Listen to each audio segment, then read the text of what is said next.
right now. Now, speaking of receipts, let's get into this story. So let's talk about Brandy. So Brandy's new memoir, Phases, is out, and she's spilling a lot of tea. So shout out to her. But one of the things, we're going to get into all of it. So this might be a long one. But the one that's going to be the lengthiest, I think, is the story regarding her and Wanye's relationship. So we're going to get into that, and then we're going to break down all the other juicy details from the book. Because, funny enough, she's finally confirming something that I think we've all pretty much speculated for decades. Who didn't know that she and Wanye were fucking? The only thing I didn't know was that she was 16 and he was 23, and she basically lost her virginity to little nasty ass. And the funny thing is, I do have the clips of some of the stuff that he said. Actually, what I should do is I should play the clips, and then we're gonna break down all the details of what she said regarding Miss Wanda, because that's what I'm gonna start calling her. Wanda, that's your name, Miss Wanda. So we got the clip. We're gonna play it. Actually, there's two clips. There's one where he was on the Breakfast Club. And then there was another clip where he was on Instagram. I think he was doing an Instagram live, and then he was trying to justify the relationship in regards of, all the details. But Brandy laid it on down, and now you out here looking like a big old liar. So we're gonna play that clip. This is back when Angela Yee was on the show. And here's what they had to say on the clip. We're gonna come back and talk. Please hold. And you had a celebrity relationship. Were you the only one that was ever involved with a celebrity? Who was he dating? Wanye was banging Brandy. Brandy. He left her lonely, brokenhearted. No, I didn't actually leave her. He was teaching Reggae how to do videos. You taught Reggae how to do the segment. That's why they called you Squirt. That's what I was thinking. I mean, Brandy even said in her behind the music that you broke her heart because you fell in love with somebody else. I mean, you only fall in love with somebody. You only fall out of love with somebody else if somebody makes you fall out of love. Mm-hmm. So if that was the situation, if that's what she said, then that's political. I like that. I can't contest to her view about it. I can just only live by my view. Revolt. Mm-hmm. Revolt. They were saying she was really young when y'all dated. Yeah, she was. Not that young. Not this jail baby. No, that's what I'm saying. Hold on, but you know that's why. But hold on, that's why I stopped it. Hold on, but that's why I stopped it and said that she wasn't that young, because I don't want y'all to think Boys to Men was young. She said I was young too. She said she was 15 and she had to keep it a secret because she was so young. See, we did the thing. We did the thing when she was like 16, 17, around that time. You were still a boy too. I wasn't old. I wasn't like 38 years old, nothing like that. I was old enough to. She was old enough to get it. Yeah, you were 23 and she was 16. So that's about 7, 8 years older than her. Which some people look at that now, especially the Gen Z era, like, sir, you were old enough and grown enough to know what you were doing, getting with a young girl who was pretty much naive and inexperienced, where you probably had a way more experience because you're a lot older and a couple of years older. Okay. But was it legal in the state y'all was in? I mean, we was always in different states. We had a nomad relationship. You know what I'm saying? We just, we didn't do it in the states that it was legal. It was illegal in. Nice. Oh my gosh. Political. No. It was, you know what I mean? It was a time. It was a relationship. It grew and it ungrew. I guess you could say that. Squirted and it unsquirted. Squirted and unsquirted. I like that.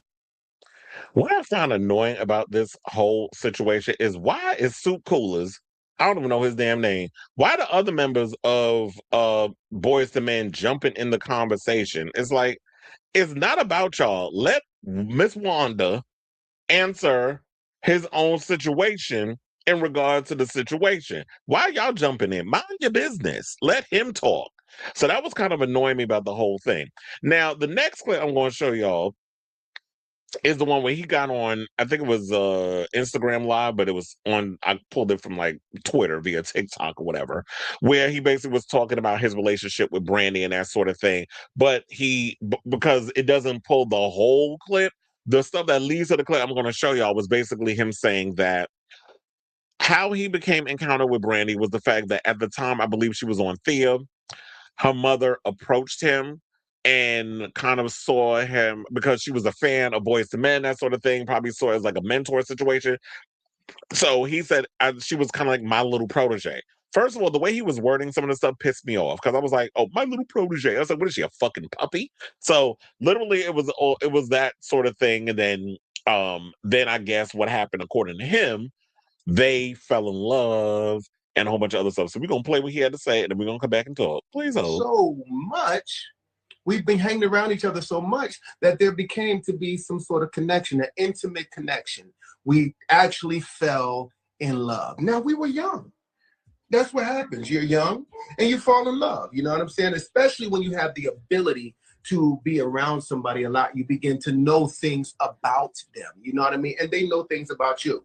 Now, when you're young, you make decisions based on your youth. You know what I'm saying? You don't make decisions, moral decisions that put you in a whole position where you know that this is what's going to be for the rest of your life. You're learning through everything. Wanye brought up Brandy's mom, Sonia, again, this time claiming that both she and Brandy's dad were involved in their relationship. In other words, Brandy's parents knew exactly what was going on, yet they didn't step in to protect her. It seemed like Wanye was trying to push some of the responsibility onto them, suggesting they were aware the whole time and allowed it to continue. Happy. So whoever is there saying, all kinds of crazy stuff like they know, you know what I mean? Regardless of anything, my age, her mother was definitely, a part of our relationship. Her mother and father was a part of our relationship.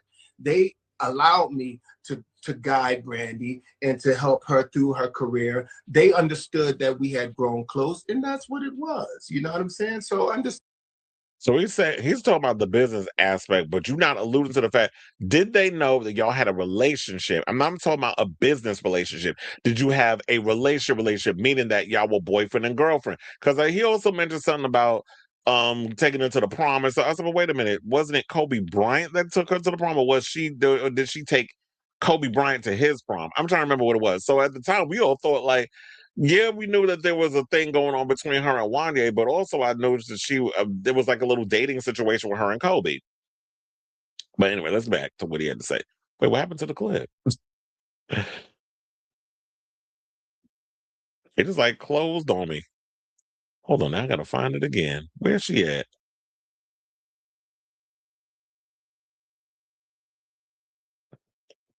Well, it looks like I lost it. But anyway, y'all pretty much got the gist of what he said. But let's get into what Brandy had to say at this point, because I was like, I don't even know how we lost that article, and I mean that clip, and I didn't even put it in my thing where I can go back and get it. So decades after speculation first began about the singer's romance with the Moesha star, after the Moesha star performed as the opening act for Boyz II Men's world tour in 1995, the Grammy-winning singer-songwriter and actress is opening up about a connection in which she claims she was too young to recognize she was being used in her recently released memoir, Phases.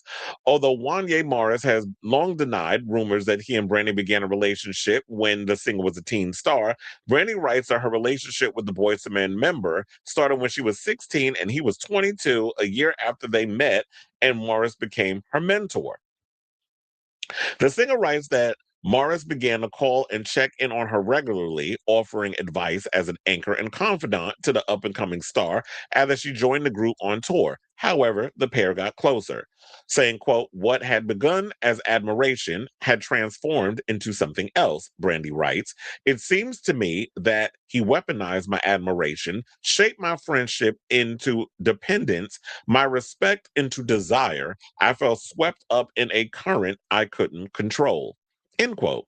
Now, she reveals that her relationship took a turning point after they filmed the music video for their collaboration, Broken Hearted. She described an unspoken energy between the two that had intensified after their work on the video, saying, quote, we moved around each other like opposing magnets, as if actively trying to maintain distance, even as we kept finding ourselves drawn into each other's orbit, end quote, she writes. The attraction was subtle, yet undeniable. It lived in the pauses between conversations, and it lingered in the charged atmosphere surrounding us, she adds. Their relationship quickly formed after that, a whirlwind that Brandy recalls as being overwhelming because of the guilt of hiding it from her family in public. According to him, her parents knew, but she said she hid it, and dealing with the illicit nature as a young teen. Say, my girlfriend is 16. I don't remember when he first said it, but those 4 words started rolling off his tongue whenever we were alone. She writes of Morris. I couldn't tell if this refrain was meant to soothe his own conscience or temper the questions shimmering in my gaze. Perhaps it was his way of tethering himself to a boundary, even as he quietly edged past it. Or maybe it was simply a reminder to himself, a whisper to keep the illicit nature of our connection in view. Regardless, I was under the impression that we were madly in love, or at least what I believed love to be at 16, a grown man's version of love designed to serve his needs. Now, Brandy details her first time having sex with Morris as having lacked the specialness I had painted in my mind because it wasn't about me at all. What she sees as the usual rites of passage in adolescence were tainted by the influence of a man who seemed to know exactly how to make me question my own beliefs and boundaries. She said, and I hung in this strange balance. I was navigating that time in full view of the world, every move scrutinized, every choice dissected by people who didn't know my heart, she writes. Part of me wanted to retain some semblance of normalcy, but also I knew full well that what was happening between me and him was wrong, and yet my attitude was, this was special, this was real. People just can't understand. Now, Brandon describes the sexual element of their relationship as Mars getting what he wanted from someone too young to recognize she was being used. Added that she believed she was too naive to realize that deep down inside, he did not see me as special. I think he saw me as conquerable, as someone whose boundaries could be negotiated away. I was in over my head. I was young and inexperienced, and thought that following my heart meant following his lead, that what we shared transcended ordinary rules and limitations. She shares, adding that she had wanted to wait until marriage, but also believed that having sex with him would cement our bond, would prove I was mature enough for our relationship, would make him happy. And so I told myself I was ready, that this was my choice. But the truth is, I felt like I had no choice. I felt like saying no meant losing him. The reality of their relationship wasn't lost on the singer, despite her naivete about their ability to last, saying he and I understood with diamond cut clarity that public knowledge of our relationship would ignite scandal, potentially threatening everything we both work for. So he and I opted for elaborate fiction. We would pretend patience and claim we were waiting until my 18th birthday before pursuing any romantic connection. Y'all don't remember what it was back in those days. Like, y'all were out here. Brandy was put on such a pedestal in regards of her image. Like, she always had to have kind of like that good girl image, similar to Britney Spears, until we found out her sexcapades and stuff that she put in her memoir. But people were still slut shaming her and all that other stuff. And Brandy had an image to uphold, so she had to put on this whole good girl Disney-fied image in a lot of ways. But behind the scenes, she was moving different. And to have some girl who was very much polished and Disney-fied being caught up in a scandal at 16 with a man who was 23 years old, oh, her career would have been over.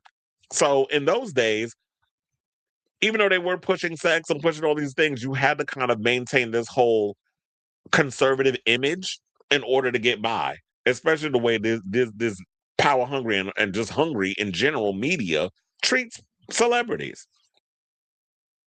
Now, eventually, Brandy and Morris said that Morris increasingly became critical of her, comparing her to other hit R&B singers, namely Mariah Carey, his One Sweet Day duet partner.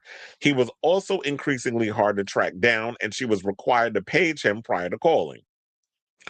Child, he was out here creeping, because I'm like, damn, you was really treating her like, you're my little secret. That's how we should keep it. Like, you was literally out here treating her like an escape song, like she was a big old secret. They said he was also, as I said before, he was also increasingly hard to track down, and she was required to page him prior to calling. Their relationship ended when Morris confessed to multiple infidelities. Brandy claims she caught him with an assistant. saying, quote, "The shame ends here. The silence ends here," she adds, of coming to terms with the feeling that she was manipulated into and throughout the relationship. "I was not a fast girl with a crush. I was not a dramatic teenager who couldn't handle rejection. I was not an unstable, obsessive fan. I was a child and he was an adult, and it's time the world understood the difference. I was 60 years old, dealing with the infidelity of a grown man who I believe had pursued me, took my innocence, and was now revealing he had been faithful or he had not been faithful. I may have been young, but I was wise enough to know I had been played, and that wasn't love." So kudos to her for telling her story, especially when people like Wanya have been running around on all these different, like on Instagram Live and The Breakfast Club and so many other conglomerates, and getting to tell his side of the story regarding Brandy. And so many men have been able to have this sort of narrative about her. And even Shine was coming on and say, but then on the other hand, like to get to the Shine part, does Brandy have this thing about her where she wants to present a certain narrative about herself in regarding relationships because she's been perceived a certain way for so long? So for her to go, for it to be exposed that she was getting around allegedly by messing with Wanye, Kobe Bryant, Mace, Shine, so many different people that allegedly she's been hooked up with, and then maybe the baby father, which we got all the different, I got all the big highlights of that coming up in a second. But it's like, on one hand, I applaud her for telling her story, but on the other hand, I know people are going to be looking at her a certain way because they feel like, were you a victim in all this, or was it that you knew what you were getting yourself into? But then again, when you're 16 years old and a girl's frontal lobe hasn't fully developed, a lot of young people think they know what love is, being madly in love with somebody, being in a relationship, when it's like you're young. These are feelings, you're dealing with, a shift in your hormones and all that other stuff. So you think you know what you're doing, but you really don't. And then you have grown ass men who know better, who they see how naive and young and wet behind the ears you are, and how he did say he took on a mentor role in regards of her and her career. So she's all in love, got these big old glossy rose-colored glasses on, puppy dog eyes, salivating about, like just agreeing with everything he got. He got her hypnotized or possibly dickmatized. And a lot of these young people, we've all been there when we're young and impressionable, and we think we know every damn thing. We think we grown, and then you realize you've been used and manipulated. Because trust and believe, when I was Brandy age, I was out here running behind grown ass men, old enough to know better. But when you young and you horny and you think you grown, you gonna do all the things you shouldn't be out here in these streets doing. And believe me, I was dipping it and doing it before I came to my damn senses. Now, to continue on with the rest of the situation, let's get into, so Wanda, you nasty, you a mess. And I know you were trying to clean up, make yourself look a little more human in this whole situation, or not like what you was doing was wrong and pedophilia, as the Gen Zers will look at it. But I feel like you're probably going to get a lot of smoke now that Brandy released his book. Now, speaking of the book, let's get into the rest of the tea, because we got a lot more bombshell that came out regarding the situation. So let's get into some of the highlights, because she talks about, she basically said this: "My life has not been perfect, but I've been able to navigate and heal and do things that I've loved to do in my life." This is what she told Variety ahead of the release of the memoir. She said, "I went through a lot, but I'm here and want to be an example of resilience to tell my stories." So yeah, she talks about from her, her earlier days finding her range in church, much like her idol, the late Whitney Houston, to performing at the Grammys. The singer and actress born Brandy Norwood unpacks her inspiring career, including the inevitable frustrations and disappointments since she first broke out as a teen star on Moesha. Now, along the way, she navigated a tricky dynamic with her brother Ray J, and felt the ultimate joy when she welcomed her now 23-year-old daughter, Sarah. And then she talks about the mournation of people who were important figures in her life, such as Aaliyah and Whitney Houston, and even talked about the 2006 car crash that left another driver unalived. So let's get into the biggest revelations from the book. So one of the things they talk about is how she felt about Moesha getting canceled in 2001. They said she had mixed feelings when her UPN sitcom Moesha was canceled in 2001 after 6 seasons. She wrote in her memoir Phases that she was gutted to lose her on-set family, but at the same time I was free because, as the now 47-year-old noted in the book, by season 5 she hated the character she was playing, the way she always had the right answer, the way she judged everyone. Oh yeah, everybody used to get mad at her, like she was so judgmental and used to always be a know-it-all. But if you look back on the show now, you would hate Moesha, but back then we was living for the show, and she was a busybody. She said, I didn't recognize myself in her anymore. Looking at her on the page was like staring into a funhouse mirror. Still, Moesha fans were heartbroken. They deserved a proper goodbye, closure. We all did. But here's the thing about unfinished stories. They live forever in possibility. I tried not to dwell on what could have happened or what we should have done differently. But of course, I've imagined where Moesha might have gone next. By now, knowing her, she was probably running her own media empire. Well, Lord, don't give them no ideas to want to possibly do like a sequel, requel, whatever you want to call it, like similar to um Malcolm in the Middle or Buffy or any of these other shows that y'all trying to come out and do a sequel to. Now she also set the record straight about her feud with Monica, because y'all know they went on the Boys Mind tour and all that other stuff. But there's always been talks over the years that these two didn't like each other.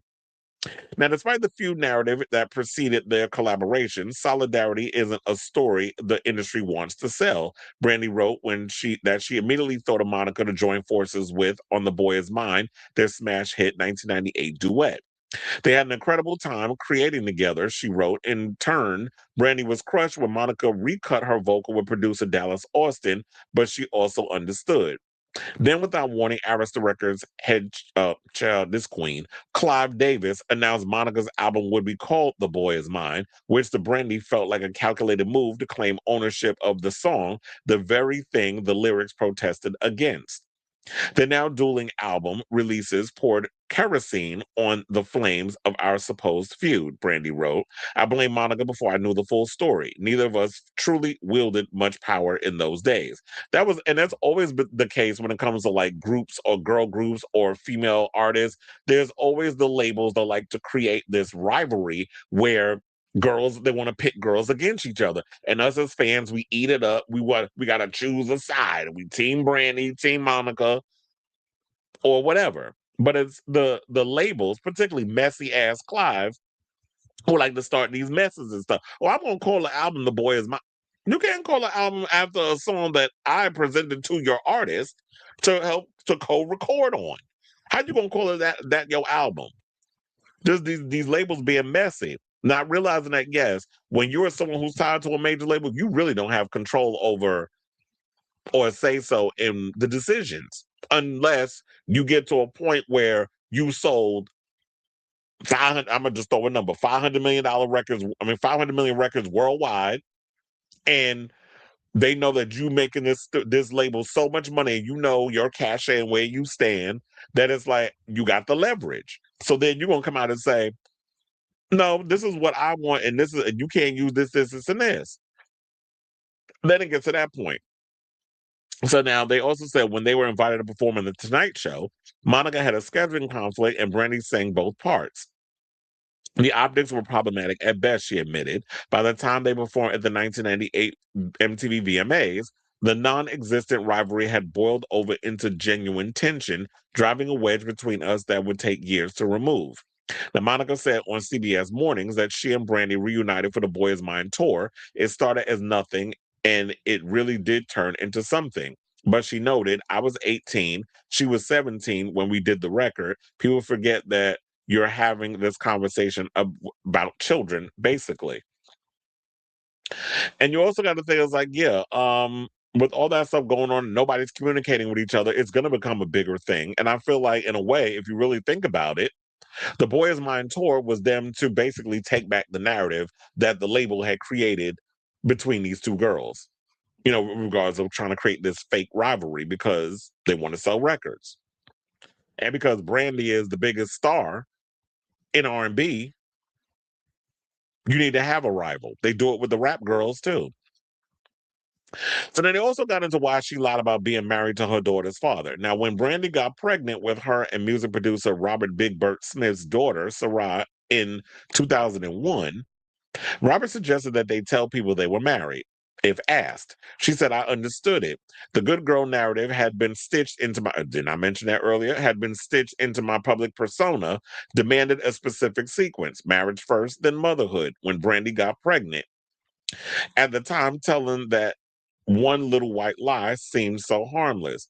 Later, when the romantic love between us began to fade, after Sarah was born in June of 2002, Brandy truly believed we could transition back into friendship without scars. Instead, Robert went on, Wendy Williams, how you doing? And said we had fabricated our marriage to protect my pristine image. More, even though he the one that told her to go on with that, with the lie. Now, moreover, Brandy recalled he said I had been the other woman, that he had reconnected with his girlfriend who was now carrying his child, and most devastating of all, that the entire charade had been orchestrated by my mother. Robert now shares 5 kids with wife. How do you say? Well, I'm the way I'm looking at it, I think she's Mexican because it's I think her name is pronounced Shotil. Which is similar to that young girl that was in. Damn, what was she play? I think she played. I can't remember her name, but she was on Dancing with the Stars, and she also was in one of the superhero. What was it? I think it was. Oh my God, that is escaping me. The superhero film with Doctor Strange, the last one, the Multiverse of Madness, the little Spanish girl that had a little LGBT button. So anyway, her name was I think it's Shotel Jacques Smith. So they said the betrayal cut deep, she wrote, and the professional consequence from lying were swift and merciless. Brandy thought that she was protecting her child and she remains the greatest gift I've ever known, but she was paid incalculable costs for the single decision, saying the judgment I felt from found me anyway, raising questions that haunt me still. How much of the backlash stemmed from my pregnancy outside marriage and how much of from the deception itself? Now, she also talked about her relationship with Aaliyah, saying that Brandy called Aaliyah a genuine source of inspiration, writing that her fellow artist, who was just 1 month older, not only embraced me, but actively championed my success. So when the Try Again singer was killed in a plane crash in August of 2001, her death cut to the bone. She wasn't just a peer and a friend, she was a kindred spirit. After navigating the same rocky waters of fame as teenagers, we had just really started coming into ourselves as women. Yeah, and I still remember like it was yesterday when Aaliyah passed. So, and that one still hurts because she was like one of my favorite singers back in those days. And that's why I understand like when Brandy did Aphrodisiac, that was like I feel like in a way her homage to Aaliyah in so many ways, which I think she mentions her in that song Sadiddy. So, and that was a good record. That was kind of like her Madonna Hard Candy record. Whereas like it was the production pretty much overshadowed everything else with the record, the substance, the lyrics, and all that stuff. Now, Brandy also started to believe she was a reckless. Let's get into the car stuff, the car accident. In December 2006, Brandy was involved in a 4-vehicle crash in a Los Angeles freeway in which a 38-year-old woman was unalived. A year later, the LA City Attorney's Office opted to not charge Brandy with vehicular manslaughter, citing insufficient evidence to convict beyond a reasonable doubt. Meanwhile, Brandy barely left her house for months, finding it easier to hide than to face the world. When the deceased woman's family filed a $50 million wrongful death lawsuit against her, Brandy wrote, I understood the need for someone to blame. They needed resolution, compensation, some symbol of justice in a situation that offered none. Now, eventually, she continued, claims were settled, no charges were filed against me, but by then, the guilt had already calcified into my soul, hardening into something permanent and unmovable. The stage, usually her refuge, became a torture chamber. The applause felt brittle, insincere. Sleep became the only true escape. So here's what she wrote. Now, she said that when the existence is defined by how the world sees you, your own thoughts, your very sense of self becomes clouded by the opinions of strangers. And I began to believe I was the awful, reckless monster the internet and thus the world believed me to be. Brandy cited then 4-year-old Sarah for giving her the will to keep going, explaining I would rise again for her, always for her. The grief never left, Brandy reflected, but it softened, it made room. I stopped asking it to go away. Now, so we got two more, and then we finally, because there's a lot they breaking down. There's a lot in this book. Now she reveals, here's what she revealed in her final conversation with Whitney Houston. Now, Brandy saw Whitney the day before the singer passed away in February of 2012, as the Cinderella co-stars were supposed to perform together at Clive Davis's annual pre-Grammys party. Whitney gave her a note at the time, the contents of which Brandy chooses to keep private, explaining, I want to keep some small piece of our bond untouched by the world. But they also spoke that night on the phone for 3 precious hours, Brandy wrote, revealing that she confessed the crushing pressure that was suffocating my career, the paralyzing fear that I would never recapture the magic of my earlier success, that I was becoming a relic.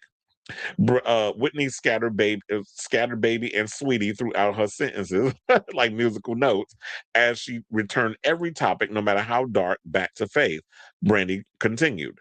And then the 48-year-old spoke of getting back into the studio, of the redemption waiting just around the corner with Sparkle, the long-delayed remake of the 1976 film she put on the back burner after we lost Aaliyah, whom she handpicked for the lead role. The next night at Clive's gala, which turned into a tribute to Whitney, Brandy wrote, Monica and I clung to each other throughout the nightmarish evening, our shared grief forging a bond stronger than any hit record ever could. We made a tear-soaked promise to keep Whitney's memory alive, to honor her legacy through our own voices, and never let the world forget that what real talent coupled with real pain looked like.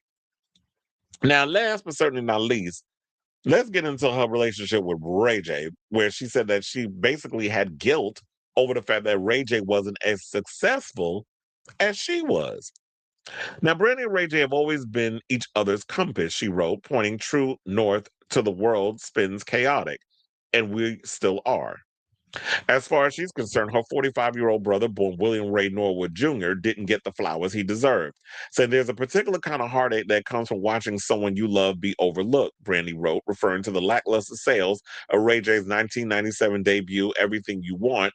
It cuts deeper than your own disappointments, burns hotter than your own failures. She continued, I began to wonder if my success had inadvertently cast a shadow over him, if Brandy's brother had become both his introduction and his limitation. But according to Brandy, this did not cause a rivalry between them, saying Ray and I never subscribed to that narrative, she wrote.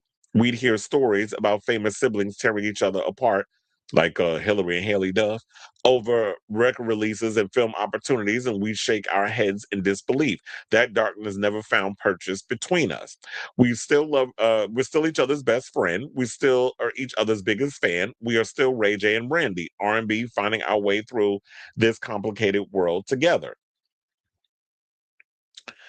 Now, Ray J, who shared in January that he was recovering from a near-fatal heart issue, said on July 2025 episode of the Drop the Low podcast, never heard of that one, that he loves his sister, but claimed he was an embarrassment to her and their parents due to his public persona.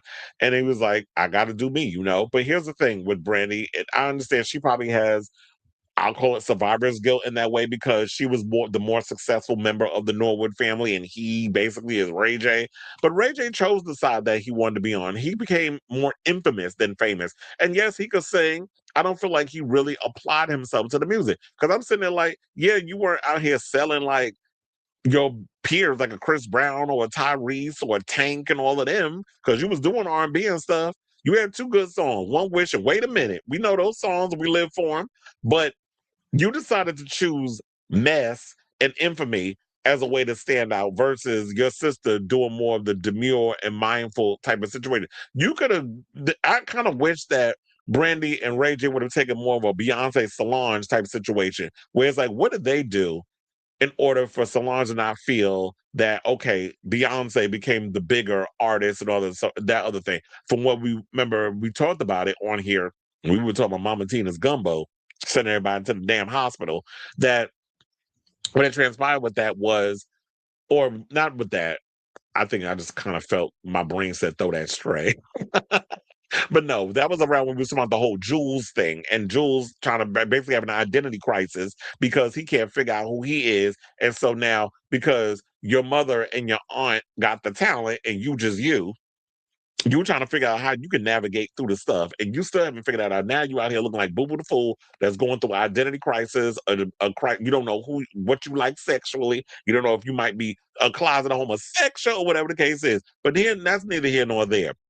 I think what it was that they said that Tina put Solange in therapy so that way she could figure out a way to navigate through her bit more famous sister, and maybe there was some envy or something there.